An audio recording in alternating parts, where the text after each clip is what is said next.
Open Your Mind to Receive by Catherine Ponder. Why is it that we close our mind? Well, in earlier stages of mind, or life, we have a very open and accepting view of reality, people, environment, and circumstance. And during the journey, we experience hardship, negativity, elements from the external world that causes us to become a lot more cautious on how we go about doing what we do. In the journey of realizing ourselves, we understand that all things are possible to him that believeth, as in the universe, or God, or reality as you know it, opens the door for those that are willing to experience the receiving of that door to be open. If we go through life and maintain the hard, rigid stance of closed-mindedness, we deprive ourselves from knowledge, growth, and experience. So there comes a point in our life where we question, why is it that we closed our mind? When we reflect upon it, we realize that it's because we've been hurt. We've been through experiences where we've experienced hardship, trauma, certain situations in life that causes us to close up. The downside for this, however, is that when we reach a certain stage in our life, we are far more ready to receive than ever before because we have within us, in our subconscious mind, our understandings, experiences, knowledge, wisdom, and accumulated insights that we've gathered through life experience. And finally, when we're ready to express these areas and also receive the gifts of the expression, we find ourselves working on opening up our mind once again.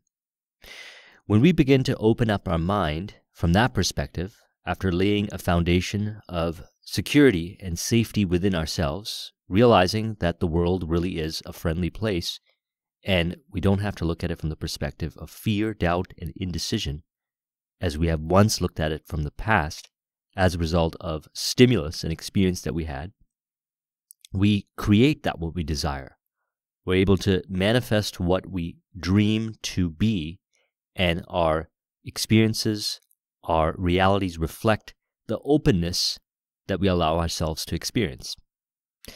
Now, this continues for a period of our time until we start to hit a plateau. We raise the bar on our goals, our aspirations, that what we desire to create, and we find ourselves stuck or limited. We encounter what we call limiting beliefs.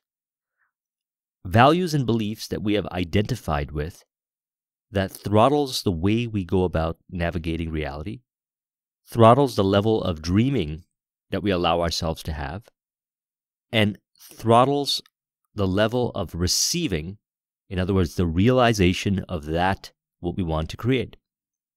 So thus, it's important then to continue opening our mind to receive. Receive the abundance that is there for us, which is our birthright, our ability to create that what we desire. We open our mind to receive that what we desire to create. Why should you deliberately open your mind to receive? Because most of us have endured a pinched, narrow existence for no good reason. So the key here is no good reason. We experience hardship and we conclude that that's the way it's going to be in all circumstance, so we close up. Well, the truth is that that's how it is based on that circumstance that we experience, and there's an infinite level of potentiality and possibility that would prevent it from happening again, all within our control of our understanding, experience, and reference that we have accumulated since then. And we've blocked out our good from getting through to us in the process. There's nothing divine about a pinched existence. There's nothing divine about a narrow, limited way of life. It proves nothing but the foolishness and ignorance of man who actually lives in a universe of lavish abundance. Anyone who lives a pinched, narrow existence is not expressing his or her true nature. He is only cheating himself. The outer world is a reflection of the inner world. Granted, in earlier stages of our life, we learn how to navigate this existence, and we accumulate belief systems, ideologies, ways of looking at reality that may or may not be beneficial to us. It may serve us to some degree, but then in the later stages in our life, we have to release it so we can receive that what we want to experience as far as that what is in our imagination being brought forth. So the narrow, limited way of looking at life, narrow-mindedness towards ourselves and others, prevents us from receiving that what we wanted to create in the beginning. The word receive means to accept. Psychologists tell us that we can have anything we can mentally accept, but that we must first mentally accept it first. A great part of the act of receiving is to accept the good you want mentally rather than fighting it mentally. So as discussed, experiences in our life causes us to close up, causes us to look at reality from more of a jaded perspective. And while we can navigate and just go about doing what we do, we find that this way of looking at reality, the jaded way of looking at reality, limits us. It limits the quality of our experiences, limits the quality of our relationships, and it limits the quality of the relationship we have with ourselves. A book that I recommend everyone read is You Can Heal Your Life by Louise Hay. I did a discussion on it, and I'll put a link in the description. The essence of Louise Hay's teaching is that most of our experiences, and if not all of it, as far as we experience reality, comes from either accepting and loving ourselves or not. And to the degree that we accept and love ourselves is the degree that we experience reality that reflects accordingly. Now, there might be a lot of information that we've accumulated over the years that denies this. That information has been accumulated as a result of verifying the harsh experiences that we had that closed up our mind. And no matter where we go, we find these negative influences continuously building upon that foundation of what we had once closed our mind to. However, when we come across information like this, we say there might be some different way of looking at reality that is not absolute based on the negativity, but rather from a place of understanding, to recognize that circumstance beyond our control got us to experience reality from that perspective. And in order to get our life back on track and choose to move into a direction that is harmonious, we have to change the way we look at past circumstances and experiences that caused us to close our mind. And we have to adopt some new belief systems that might experience to be contrarian when you first think about it. But with time, as with anything, repetition, you start to experience in the external world, as Neville puts it, assumptions harden into fact. So you create an assumption, and then you observe in the external world as that assumption proves to be true as fact. So once a statement from the book that I recommend really meditating upon is, nothing is too good to be true. Nothing is too wonderful to happen. Nothing is too good to last. Now, these are contrarian, polar opposite ideologies, belief systems to a mind that is closed. And to each their own. If you want to live from a closed mind perspective or an open mind perspective, the choice is yours. But the net result of what we experience is a net result of our thoughts and what we believe. And the possibilities or lack thereof is governed by the thoughts we have. Giving is only one half of the law of increase. Receiving is the other half. We can give and give, but we may unbalance the law unless we also expect to receive. Many people unbalance the law by not expecting to receive, and so they do not. So again, we're going back into deeper recesses of our mind of what causes in the first place. Not to shame ourselves or to blame others and the external, but rather to understand, to forgive, to realize that past experiences are past experiences, and we're either orienting ourselves from the meaning we've assimilated from the past experience, or we can change the meaning of the past experience so we can then move on with our lives into a greater state of harmony. That's what we desire to create. And in the process, we give, we create, we put out value into the world, especially in the realm of entrepreneurship. We create. But one of the things that I've noticed with many entrepreneurs is they create a lot of value, but they're unable to receive. They're unable to ask for money. They're unable to ask for compensation.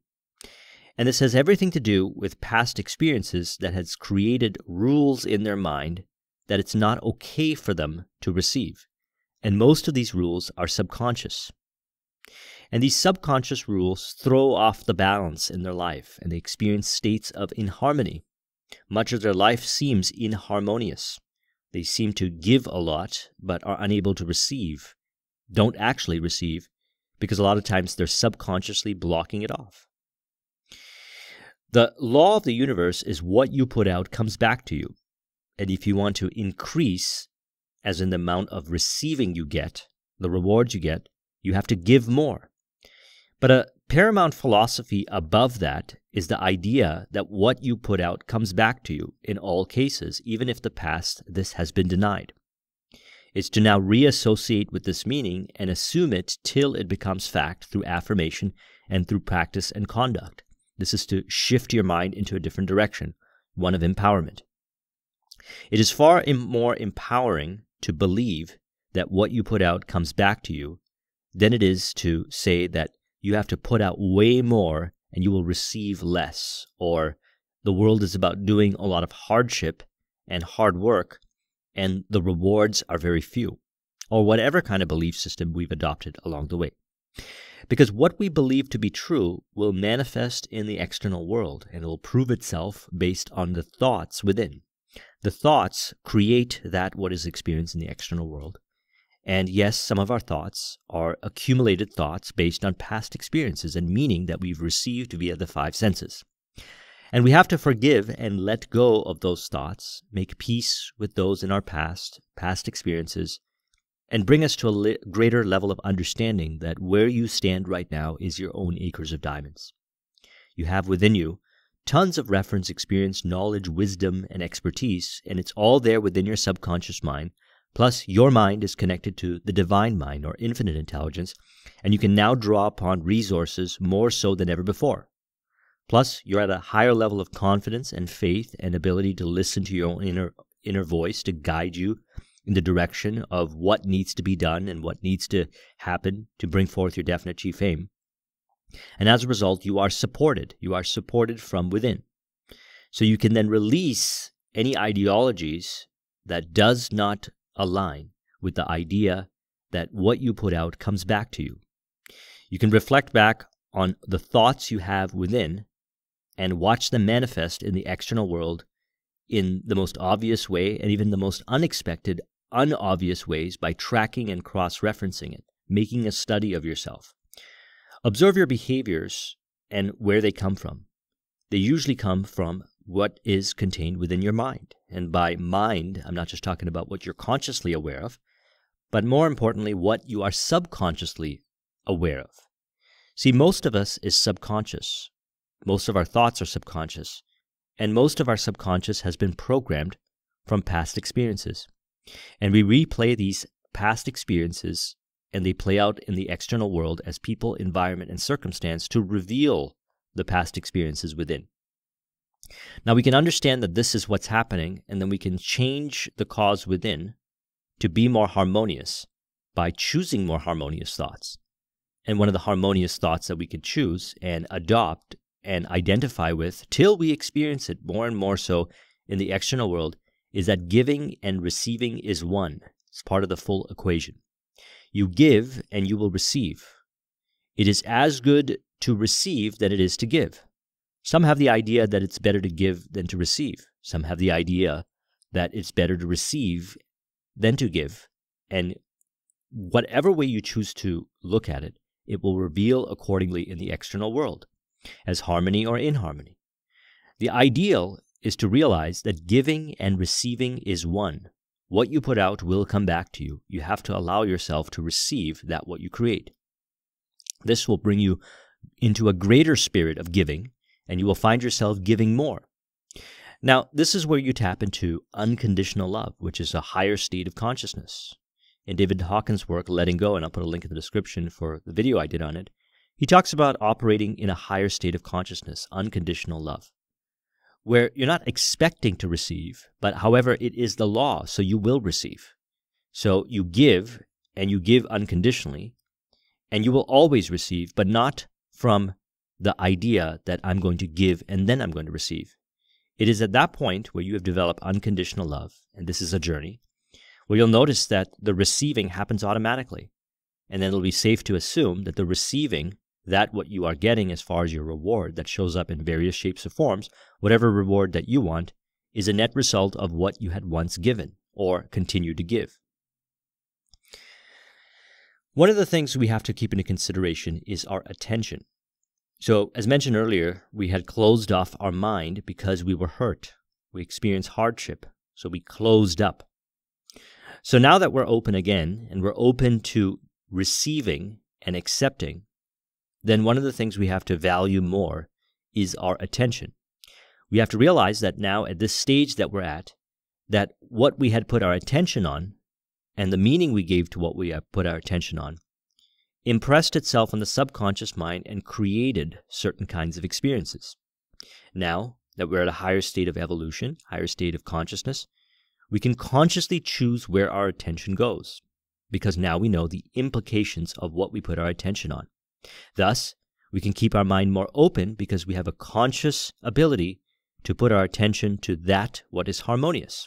Information, people, environment, and circumstance, and this becomes a process of integration and impressing on the subconscious mind to express the harmoniousness that has been taken in via the attention. So you must be careful what you notice, talk about, or give your attention to, because that is what you're identifying with, and that is what you will bring into your life. Now, identifying with it is key. That's the key element. Identifying. A few videos ago, I made a discussion on the 7-Day Mental Diet by Emmett Fox. I recommend you watch it. One of the key distinctions of that diet is to not blame or shame yourself because you have negative thoughts, but rather not to dwell upon them. To dwell upon them is to identify with them. That's when it becomes part of your identity. That's when it impresses in the subconscious mind. You don't have to have perfect thinking or no negative thoughts or totally block out yourself where you don't notice any negative information. You just have to develop the ability to not identify with that what is inharmonious. You could look at a circumstance, negative talk or negative news, and you could say, that is what's going on. However, I do not have to emotionally or mentally identify with this. This is an aspect of reality that is revealing something and teaching me something. What can I do about this consciously? And if I can't do anything about this consciously, I'm not going to identify it with it in a way where it throws me into a state of reactivity. Anger, frustration, negativity, resentfulness. That's how you know you're identifying with something that is inharmonious. However, you can then choose to orient yourself to identify to the positive of that element or other information that is more harmonious, and you can identify with that. Why would you identify with that, and why would you choose that kind of information? Because the more you choose that information that uplifts and inspires and elevates you, the more you're allowing that to impress itself on the subconscious mind, and the subconscious mind will express by creating more people, environment, circumstance, and information that is harmonious to that. If you notice talk about and identify with war, crime, disease, financial problems, inharmony, that is what you're inviting into your own life. Again, the key to remember here is dwelling and identifying. Okay, it's not to say that if you come across some information like this, that it's impressed itself on the subconscious mind. There's nothing you can do about it. It is if you choose to identify it, if you choose to react to it emotionally, that's when it's being impressed in the subconscious mind. How to identify with your source. So we talked about the importance of keeping your mind open and building a harmonious relationship between giving and receiving, as well as then allowing your mind to stay open by consciously choosing the information you consume, realizing that you don't have to identify with information or react to information that is inharmonious. Let's go a step further and talk about your source.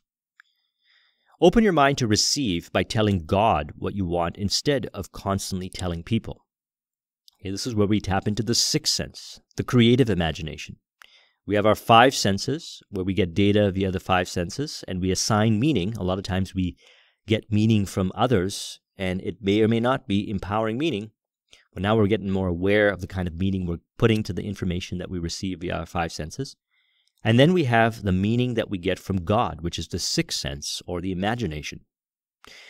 The information within the imagination and also the information that we get from the sixth sense is harmonious information and is related and empowering, and we know it's the voice of God when it uplifts, inspires, and empowers us. If there's distorted meaning, then it is not harmonious meaning, and it is not from God, and it is from some meaning we assumed to be fact that is now replaying itself and projecting itself in the imagination. So then we can choose to identify with our imagination, and the imagination being that what we desire to create, or that what we believe to be harmonious, and we know the answer within. And that is to identify with the source. It says here, telling people what you want can dissipate your good because God is the source of your supply, not people. So at this stage, what you're really doing is learning to become self-sufficient and becoming more trusting of your inner voice. Realize that there's a world within you. The world within you has so much power, and it is the world within you that creates the external world via the subconscious. And you can choose to impress your subconscious via your inner world, what you say when you talk to yourself, your imagination, and your belief systems, which we are evolving, including the belief system of giving and receiving as being one and harmonious. Although people's ideas and opportunities are channels of your supply, God is the source because He creates those ideas and opportunities. One of my favorite concepts from Neville Goddard is bridge of incidence. The idea is that you have in your mind that what you want to create, and a bridge of incidence shows up in the external world till that what you desire manifests. And a lot of times we can identify with the bridge of incidence and say that's the cause. However, the real cause is the thought. Everything that has manifested in the world has been brought forth by the thought, the imagination, the creative imagination. And the bridge of incidence may or may not have been a conscious activity. Sometimes there is disciplined action and conscious activity required. And sometimes creative ideas, hunches, and inspirations show up beyond something that you would ever expect or would be able to predict that would actually be harmonious, that you would choose to identify with, take action on, and it will produce your results. That is all part of the bridge of incidence. The goal is to identify with the source, which is the creative imagination, the mind, and that which you choose to create, and realize that the external world is revealing to you about yourself. Through the law of mind action, He helps attract appropriate people and circumstance to you to help expedite those ideas and opportunities through which your good can come to pass. That is how you receive. So the giving then really at a high level is that what you hold in your imagination. And the bridge of incidence will be the harmonious actions, or that what you create, which will be the giving, and the receiving. That will be that manifest as a result of the thought in the mind. However, you are not identifying with the effects and the bridge of incidence, but rather the thought in the mind. Now, this might come off as being a little confusing in the beginning because a lot of the information we learn in the world is about teaching us how to be at the effect. And we always have to remember the statement from the Bible, Father, forgive them, for they know not what they do. Many individuals have taught us to identify with being the effect rather than identifying with being the cause. They have taught us unknowingly disempowering, limiting belief systems and ideologies without knowing the implications. And as our consciousness rises, we release those limiting beliefs and identify with empowering beliefs, which bring us to the cause within. There's two ways fundamentally of living life. One is reactive to the external world, and the other is being at the cause, seeing yourself as the cause of the external world. We call this internal or inner locus of control versus exterior or external locus of control. Inner locus of control believes that you control your faith, you control your destiny.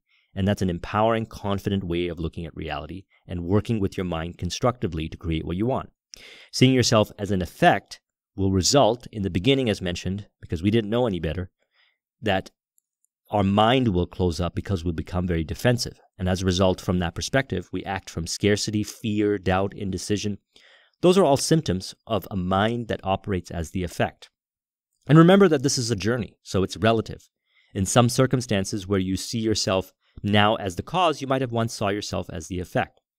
And tomorrow you might find yourself in a situation where you see yourself and identify with the effect, and then the day after you will rise up to see yourself as the cause. This is the journey of evolving your consciousness and rising up to a greater ability of responsibility. Release is the final step.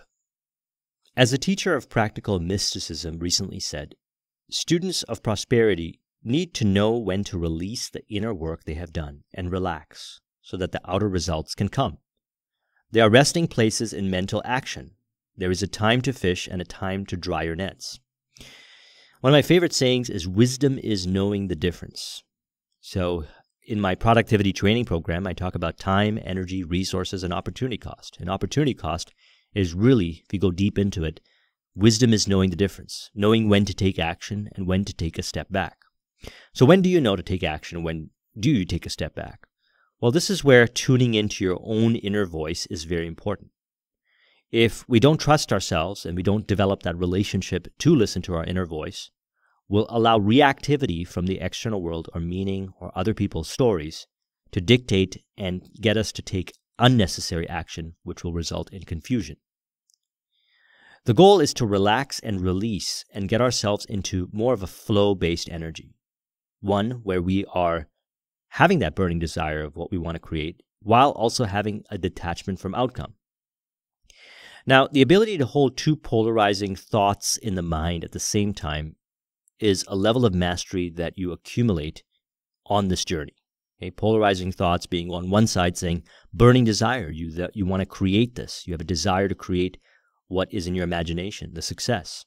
And on the flip side, we have detachment from outcome, not choosing to put your happiness in that what you want to create, not putting a condition that says, if I get that, then I will be happy, and if I don't get that, I won't be happy. This kind of energy, having both a burning desire and detachment of outcome, is what we're talking about here. And as a result of doing this, you will tune into your inner voice to a higher degree, and you'll notice that you'll be a lot more present and aware to when to take the actions and when to take the step back.